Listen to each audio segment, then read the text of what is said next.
Hey fearsome friends, are you ready to sit back, relax, and listen to some truly terrifying tales? I hope so. Enjoy and keep being creepy. Back in 2011, I was 21 years old, fresh out of university and living in the capital of the Philippines, Manila, for some months. I interned at a peace-building NGO while also playing semi-professional football in the country's national league. A strange combo, but both roles are relevant to the story. My experience starts one rainy Saturday afternoon in November. Football was cancelled with a waterlogged pitch, but already downtown on my way to training, I decided to visit a fruit market listed in my Lonely Planet guide.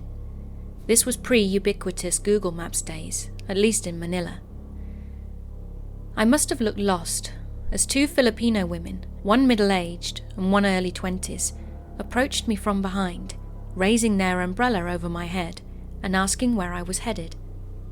After some friendly chit-chat, it came to pass, without my prompting, that they had lived in the same neighbourhood that I'm from in London, England. A strange coincidence, and one that lowered my guard. They offered to take me to a better fruit market, one that required a taxi to reach. Naive, trusting and nervous about offending, I got in this taxi, leading me through the winding maze-like backstreets of a Manila slum. We exit and I'm utterly lost in an unfamiliar part of this sprawling city. Remember, this is pre-Google Maps and ride-sharing apps, leaving me at the mercy of these women. With no fruit market in sight, they plead with me to come into their nondescript, low-rise home for food and drink. My youthful naivety and reluctance to offend once again get the better of me. Whether due to trauma or time, I really can't remember what the inside of this place looked like, but I do remember it was dingy, and it had a TV with karaoke hooked up, and there was a man waiting when we arrived. Realizing what a sketchy situation I was in, I was conscious of anything they gave me to drink, watching them open the beer bottles in front of me. A couple of drinks in, the karaoke was flowing. I felt physically fine, but deeply uncomfortable, vulnerable and trapped, and was waiting for the opportunity to leave. A tray of barbecue meat was brought out. Always associating drugging with drink, not food, I had very little concern over eating it. The naivety of this would become instantly apparent. Putting this pork into my mouth, it had a strange medicinal flavour, but it would be too late before I connected the dots. My final memory that day was the younger woman, uncomfortably close.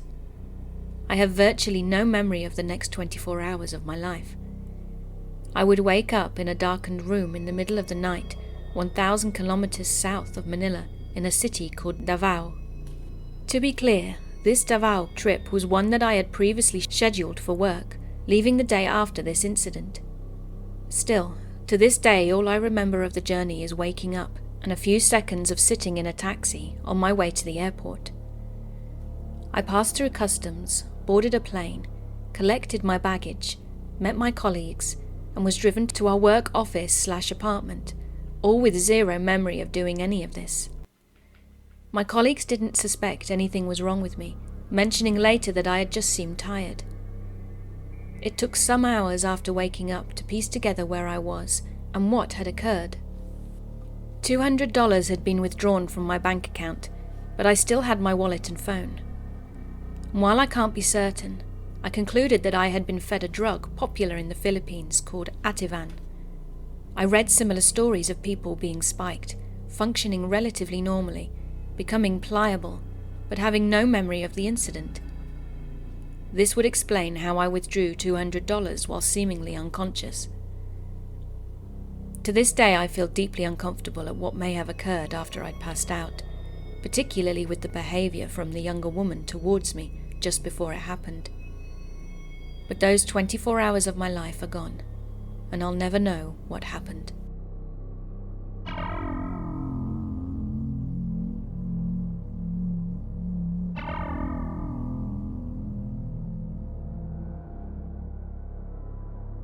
Years ago, we were on a family holiday abroad.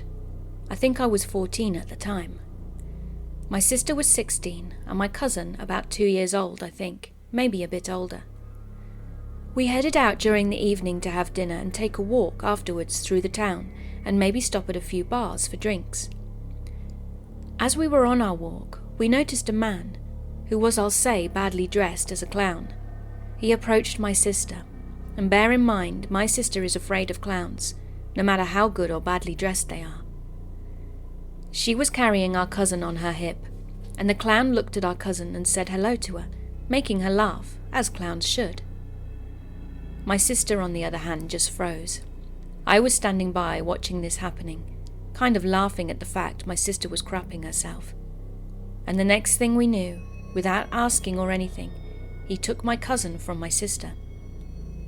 I then, of course, stopped laughing, as this was beginning to get scary. So I quickly shouted over to my parents and my aunt and uncle. My dad quickly came over and said, "Hey, what do you think you're doing with my niece?" As he was saying this, he was trying to get her back out of his arms, but the clown would just turn away or push my dad back. The clown then said, "I thought you would like to take a photo. Do you not want to take a photo?" My aunt then came over, scared out of her mind and thinking that the clown was trying to kidnap her daughter. We all gathered around the guy, trying to pry my cousin from his arms, but he just kept pulling away or pushing back.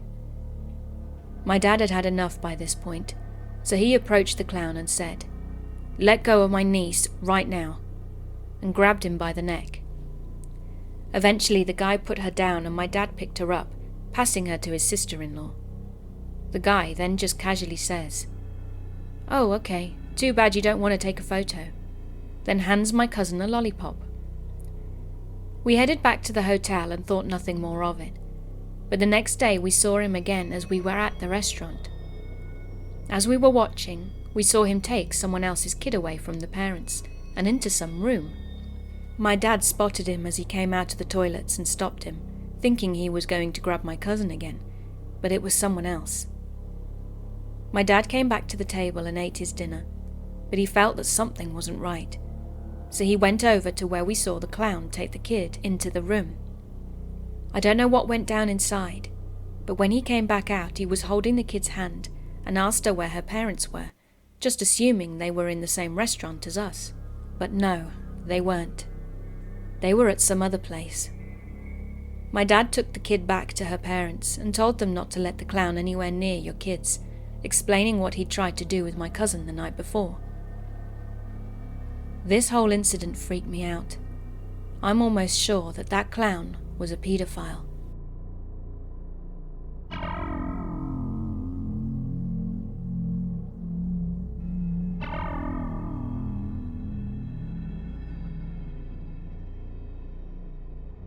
So looking into my past, I've realized I've had a few stories that could fit into this subreddit. This one I think about a lot, and how my life could have changed in a split-second decision so easily. At the time I was quite young, maybe around 6 or 7 years old, but I still remember it so clearly. I was in central London for the day with my family, and it was getting to the evening, so we had begun heading home. We don't live too far out of central London, so we were just going to get a taxi to the nearest train station and head back from there. Being so young, inexperienced with the world, and just plain stupid, when we got out of the taxi at the train station, I thought it was custom to wave goodbye to taxi drivers as they drove off. Yeah, stupid. So after I'd finished waving goodbye to this complete stranger, I turned around and saw that my family had completely gone, vanished out of thin air. I was so young I had no idea what had just happened. They just suddenly weren't anywhere to be seen. Being a short kid, everyone was like a giant to me at this age, and it was terrifying. At that moment, everything I'd ever learned about stranger danger completely went out the window and no longer mattered. I was terrified. I remember choosing to sit in the middle of the pavement and do the only thing I knew how to, and that was cry, hoping my parents would soon find me. "Are you okay?" I looked up and saw a man sat on a bench next to me, but sat in the way where his bum was on the backrest bit and his feet were on the seat, making him completely tower over me. I remember the image of him so clearly. "I've lost my family," I sputtered. "Let me help you find them," he replied. I can't remember the exact conversation very well, just the next thing that he said to me. "I think I saw them go this way. Follow me." That line has stuck with me ever since. He stood up and took hold of my hand and started leading me down the road. Completely oblivious and just glad that I had an adult with me now, I just calmly went with him. As he was about to lead me around a corner of a building, I heard a voice call my name. My brother, being only 2 years older than me at the time, came running out of the train station and saw me just before I was about to turn down a road in London and completely disappear out of sight. A few seconds later, and there was no way he would have seen me. My parents followed and quickly ran out too, grabbing me away from the man and making sure I was okay. I don't remember what happened to the man after that. Part of my memory says he quickly ran away after my family had got me, and another part of me tells me that he stayed and explained to my parents his course of events. None of us really remember though. I just know that I'm so lucky I didn't go round that corner with him. I always think about how different my life could have been if I had. Thinking about it, the station entrance was only a few meters from where I'd sat down to cry, and it wasn't that busy. The man must have seen my family go into the station, but that's one thing I'll luckily never know the answer to.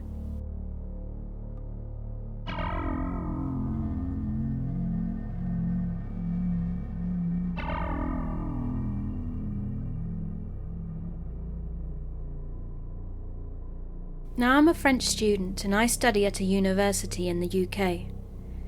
It's a campus university, meaning that the university and all its affiliated buildings are centred in an area outside of the city.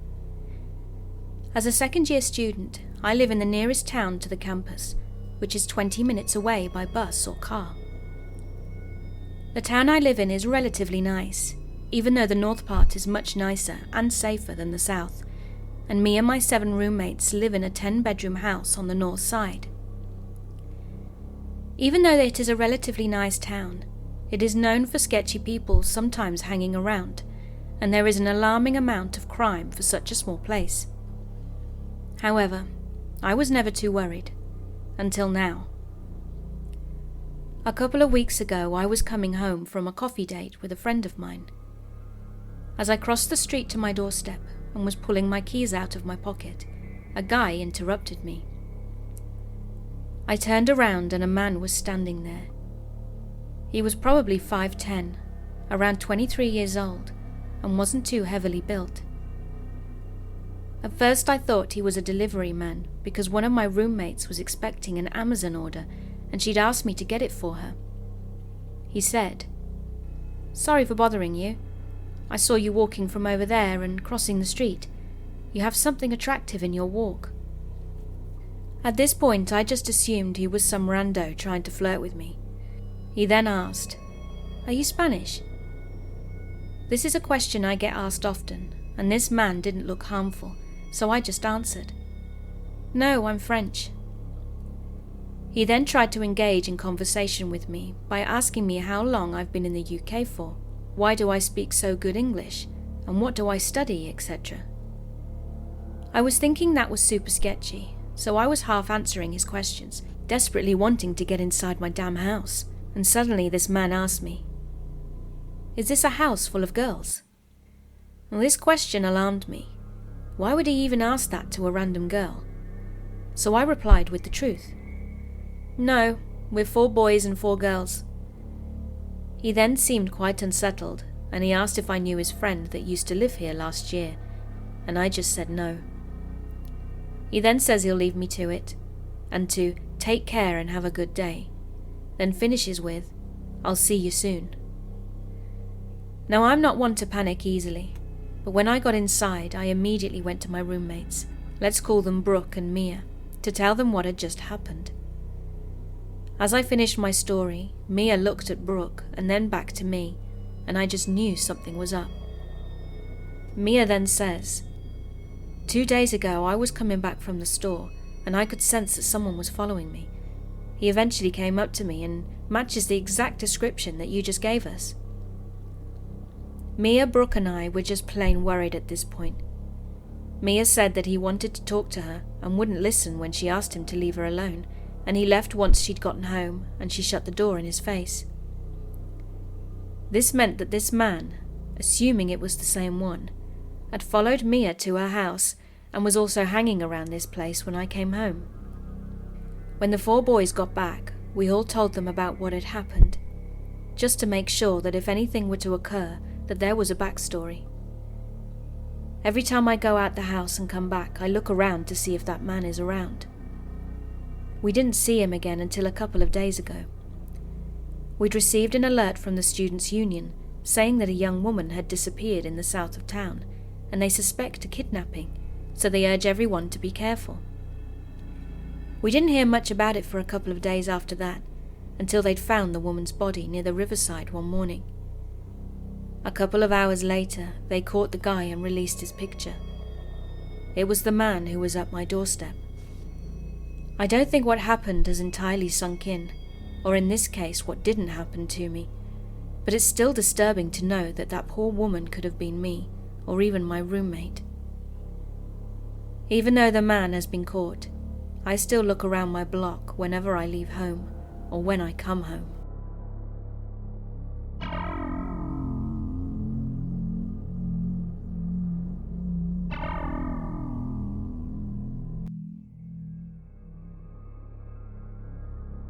I'm a 21-year-old female, and a couple of years ago I was solo backpacking in France and made a day trip out to Versailles from Paris. Now you have to take 2 separate trains to both get out there and get back. I boarded my first train heading back from Versailles, and my phone was at 3%, so I had it on an airplane mode and low power, but I also had my headphones in without anything playing to deter people from approaching me. But John didn't care. He came over and sat beside me, speaking to me in French. I'd been walking around the gardens all day and wasn't really in the mood to entertain anyone, so I pretended I didn't understand what he was saying. He pulled out his phone and went on to Google Translate, asking if I wanted to learn French. I responded with, "No thank you," and went to put my headphones back in and appear even more uninterested, since my body language wasn't enough for him. He continued to ask me questions through his phone, the next one being, "Where are you sleeping?" I lied and said that I was in a large hotel with my family and was heading back to them. He asked where it was, and all I replied with was, "Paris." He then asked if I was getting off at a specific stop of the subway, which I said yes to. Another lie. And he said that he'd go with me. I immediately said no and ended the conversation. I put my headphones in and completely closed him off from talking to me, which prompted him to leave me alone for a couple of minutes. He then got a phone call and said to his friend, "Yeah, I'll get off at X stop, and you go to Y stop." This set off the danger alarm in my head, because Y stop is the actual stop I was getting off at. We got to the transfer station, and he got up and off the train and waited for me at the doors. I took my time getting up and making sure I had everything, to the point that it was really obvious I was doing it on purpose. He then left to get on the other train, and I slowly made my way off and to the next train. I mean, painfully slow. I boarded the next train at the very front and was watching everyone around me to make sure that nobody was being suspicious or watching me, even to the point that they all probably thought I was on something. We got to X stop, and I'm watching the people getting off and coming on, as well as anyone on the platform, but I thankfully saw no sign of him or anyone paying much attention to me. We get to stop Y, and I get off with the crowd, turn the corner, and he's there with 4 friends scanning everyone coming out. I turned around so fast and went in the exact opposite way, taking my hair out of my bun and trying to change my appearance as much as I possibly could. As soon as I got out of the train station, I ran back to my hostel and refused to leave it unless I was with one of my roommates.